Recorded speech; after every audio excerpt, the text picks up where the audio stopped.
मैं आता साहब, मुझे आप ज़रा बता दें, हुकूमत इतने अपने ख़िलाफ़ ये महाज खोल दी है, या तो अब ये बता दें कि इनका नज़रिया तगड़ा है, दूसरा या साईं तगड़ा है, या सरिया तगड़ा है, या बुनियाद तगड़ी है।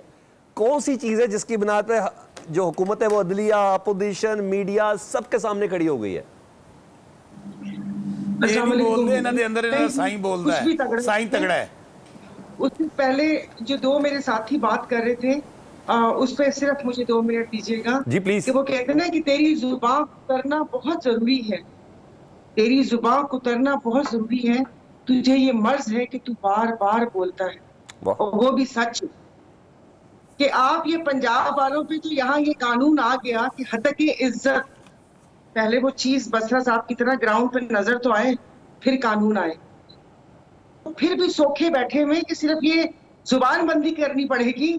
यहाँ हमारे सिंध में तो सहाफी मार दिए जाते हैं।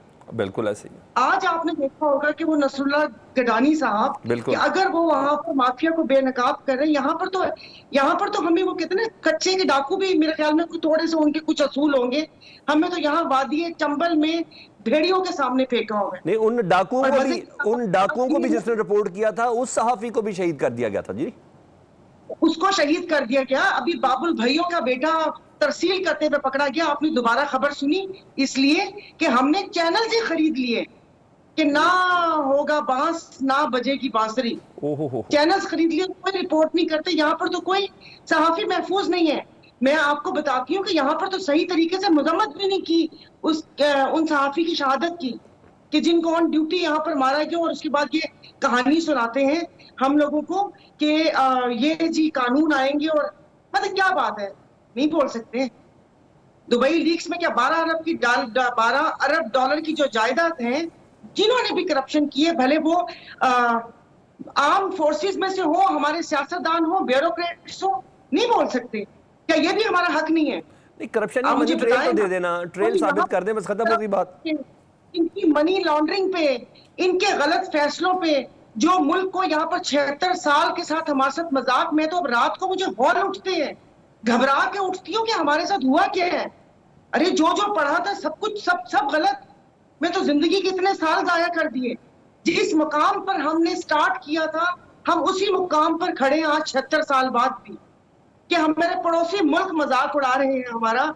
और कल जी खबर आई है कि हमने कशकोल तोड़ दिया है ना। बड़ा कशकोल ले लिया है, कशकोल कैसे तोड़ सकते हैं?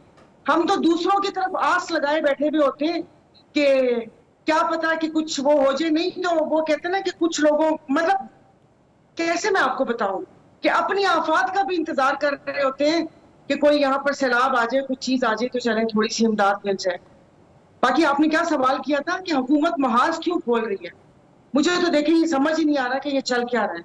इनको भी पता है कि ये डिलीवर नहीं कर सकते, और जिस तरीके से ये जिस रास्ते से आए हैं उनको भी पता है कि ये डिलीवर नहीं कर सकते। अब मुझे समझ नहीं आ रही कि इनको फेस सेविंग चाहिए, जो अभी 2 इदारों के बीच में तसादुम चल रहा है, अदलिया और हमारी जो एजेंसीज और बाकी सारा कुछ है। मैं कुछ सोचने पे मजबूर हो गई हूँ। बहुत अच्छी बात है कि अदलिया ने हमारे स्टैंड लिए, पर मैनू नहीं समझ आ रही। मुझे तो ऐसे लग रहा है कि जैसे कह रहे हैं कि तसादुम करो ताकि इमरजेंसी का रास्ता आसान हो। माजी में ये तसादुम ने ना हुकूमतें घर भेजी हैं ये वाले मामलात पे ना, ये कोई छोटी मोटी चीज नहीं है। अरे जाना चाहती है, ये हुकूमतें जाना चाहती हैं। आपने पीपल्स पार्टी का कोई बयान सुना? वो कह रहे हैं हम ऐवान में नहीं थे, या आप मुखालफत करें या मुनाफकत ना करें। फ्लोर पे खड़े होकर इस बिल की मुखालफत करनी थी। ये क्या बात हुई कि मैं वहां से टॉफी लेने के लिए गया हुआ था और मैं वॉशरूम गया हुआ था, हम ऐवान में नहीं थे? हम बेवकूफ हैं? यहाँ चौहद लिखा हुआ है हमारे, क्या कौन है हम लोग? और ये फेस सेविंग इनको चाहिए, इन गवर्नमेंट्स को, कि किसी तरीके से कोई थोड़ी सी हमदर्दी वसूल हो जाए कि हम लोग घर जा रहे हैं या हमें घर भेज दिया गया। या वो देखें, बाज दफा आपने ड्रामे देखे होंगे कि उसका बहुत अच्छा दी एंड हो सकता है, लेकिन राइटर उसको बहुत लंबा खींच लेता है। अब राइटर को समझ नहीं आ रही कि ये मैं स्टोरी या स्क्रिप्ट इसको खत्म कैसे करूं। तो अब बस इधर उधर हरकतें हो रही हैं कि मुल्क में खाना चाहिए। मुझे एक चीज लेनी है, फिर मैंने एक आपसे क्वेश्चन शॉर्ट सा मुझे आंसर दे रहे, मैंने ब्रेक पे जाना है। आप कह रही हैं आप सिंध के अंदर रह के घबराई हुई हैं। आपने कहा जब पूरे के पूरे चैनल ही खरीद दिए गए हैं, ये बात सिर्फ सिंध तक ना करें ना। जिस तरह सेनेट में एक तकरीर हुई,